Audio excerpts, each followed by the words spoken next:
Warahmatullahi wabarakatuh. Salam satu Malaysia. Kita ke udara malam ini untuk membicarakan isu-isu semasa selepas kita berehat. Banyak hari kita berehat. Walaupun kita berehat, tapi ada orang kata kita tiap-tiap hari belasah Perdana Menteri. Baru satu kali kita tegur Perdana Menteri kerana ucapan beliau yang flip-flop.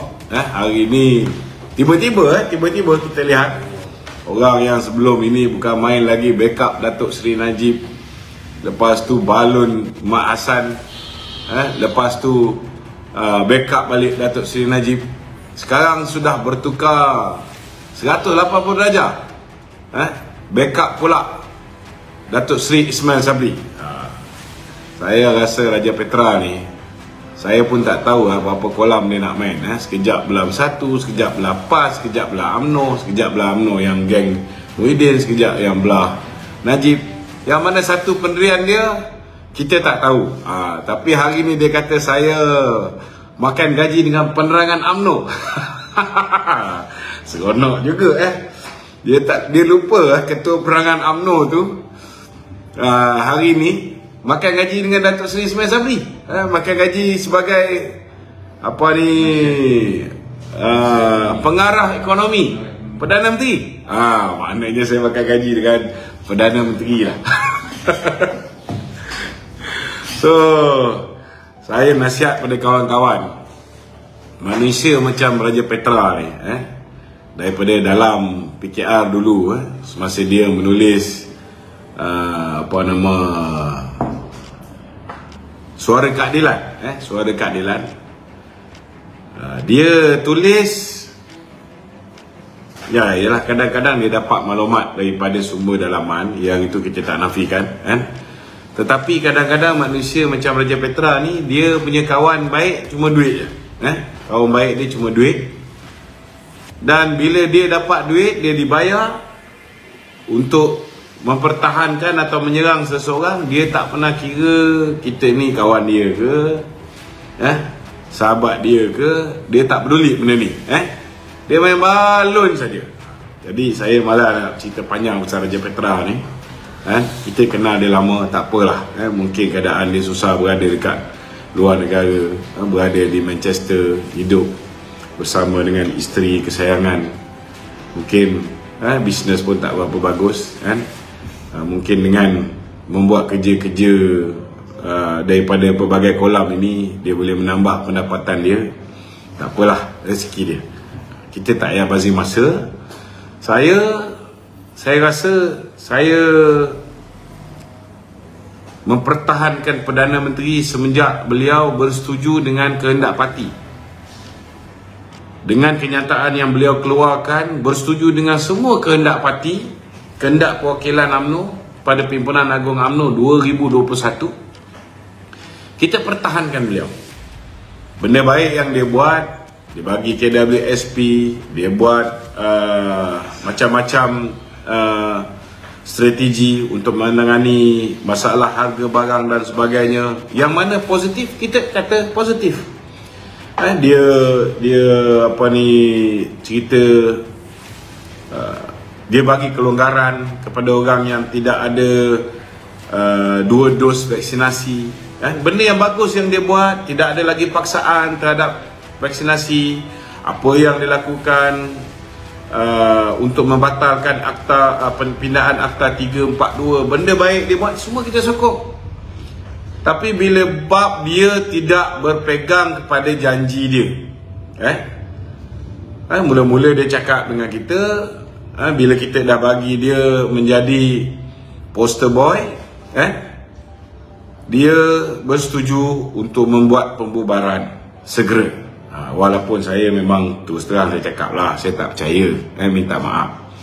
Saya masih percaya bahawa pilihan raya akan berlaku tahun depan, kerana dia akan mempertahankan kedudukan beliau sebagai Perdana Menteri, dan dia tidak akan tunduk dengan kehendak parti.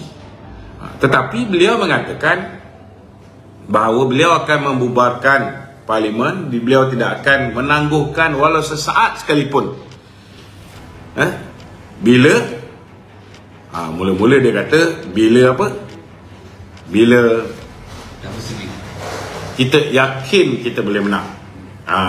Itu yang orang tak dengar. Orang tepuk tangan dulu, kan? Kemudian kita tengok kenyataan beliau di Jepun. Beliau mengatakan bahawa masa tak sesuai untuk buat pilihan raya. Bila berhadapan dengan perwakilan UMNO, takut kena bantai. Pada ketika itu dia ikut semua kehendak parti. Bila berada di Jepun, dia cakap masa tak sesuai untuk membuat pilihan raya dan sebagainya. Tetapi bila balik ke Malaysia, bila berhadapan dengan perwakilan Konvensyen Barisan Nasional sempena ulang tahun BN ke-48, kenyataan dia berubah pula. Dia kata, saya tidak akan tangguh walau sesaat sekali lagi.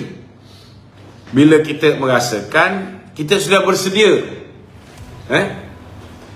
Sedangkan Presiden dan pengurusi Barisan Nasional mengatakan kita sudah bersedia. Semua dah ready. Jadi saya tegurlah sikit. Takkan tak boleh tegur. Tegur tu maknanya kita sayang pemimpin kita. Tak payahlah nak upah-upah ke, nak suruh sesiapa ke pertahankan diri. Tak perlu. Tak perlu. Saya bukan makan saman pun.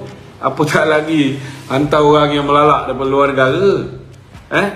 Kalau orang gentle ada telur, baliklah. Duk sembang daripada luar, dedah tu dedah ni, memang boleh dedah. Sebab risiko dia tak payah ambil. Yang kena saman kita kat dalam negara ni, yang berhadapan dengan macam-macam risiko, masuk lokap, keluar lokap, kita. Tak perlulah, tak perlu nak menggunakan Raja Petra ni. Saya rasa imej Perdana Menteri sebelum ni, walaupun dulu tak berapa cantik, disebabkan beliau menyokong kepimpinan Muhyiddin Yassin, tapi selepas dia menjadi Perdana Menteri, banyak juga benda baik dia buat. Dah cantik lah tu. Apatah lagi bila dia luluskan penggunaan KWSP yang boleh kita anggap sebagai stimulus package, sumbangan duit rakyat Malaysia sendiri untuk merangsang ekonomi. 40 bilion dibenarkan untuk diguna pakai oleh rakyat, oleh pencarum KWSP untuk membantu boost our economy. Benda tu dah cantik dah. Cuma apik lempang tepi jalan pun, budak-budak sekolah pun tahu, makin lambat kita buat pilihan raya dalam keadaan hari ini, kenaikan harga barang dan sebagainya, ianya tidak akan menguntungkan kerajaan Barisan Nasional, tidak akan menguntungkan parti Barisan Nasional, kerana hari ini kita berada dalam keadaan kita ada hybrid government, government yang dalamnya ada musuh-musuh politik yang bergabung, ada UMNO, ada PAS, ada Bersatu, tetapi lead by UMNO. Lead by UMNO. Semua responsibility akan terpaksa ditanggung oleh UMNO. Sedangkan nak mengatasi masalah kenaikan harga barang, ekonomi dan sebagainya, kita punya Menteri KPDNKK bersatu, kita punya Menteri Pertanian bersatu, Menteri yang jaga MITI bersatu, Menteri Kewangan lantikan daripada Presiden bersatu. Jadi macam mana kita nak ada satu pasukan yang kuat untuk mengatasi masalah ni? Jadi itu sebab kita minta supaya disegerakan pilihan raya seperti mana yang sudah pun dipersetujui oleh Datuk Seri Ismail Sabri, supaya kalau misalnya Datuk Seri Ismail Sabri bubar cepat, kita boleh letak dia sebagai Perdana Menteri balik, seperti mana yang dijanjikan dia menjadi poster boy. Betul tak? Tapi kalau dia nak melengahkan, kalau saya lah jadi Presiden UMNO, kalau saya jadi Presiden UMNO,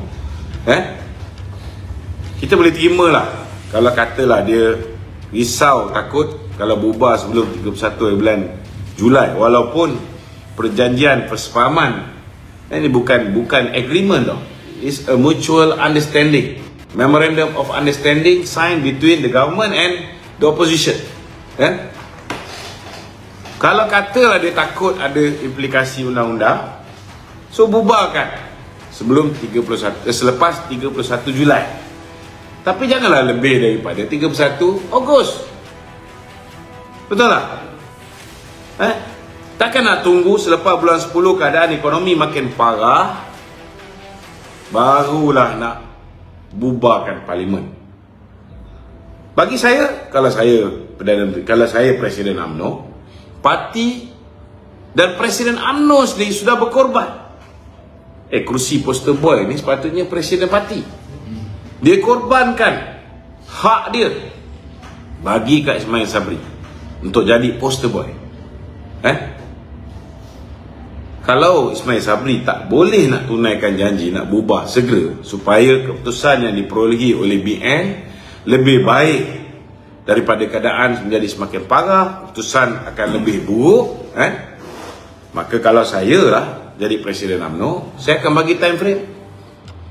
Kalau kamu gagal bubar sebelum, let's say 1 minggu selepas 31 Julai ke, ataupun paling lama pun sebulan selepas 31 Julai kamu tak bubar, maka kita batalkanlah hasrat untuk mengangkat dia menjadi poster boy. Sila-sila. Kalau aku Perdana Menteri, naik Presiden dan tak mau dengar cakap parti, tak mau dengar cakap Presiden parti, watika untuk jadi calon pilihan raya pun saya jelas tak bagi. Betul tak? Jadi kalau ada ruang lagi untuk kekalkan persefahaman yang sedia ada, ikutlah kehendak Akauri. Ini Raja Petra dok kata ini kehendak kami je.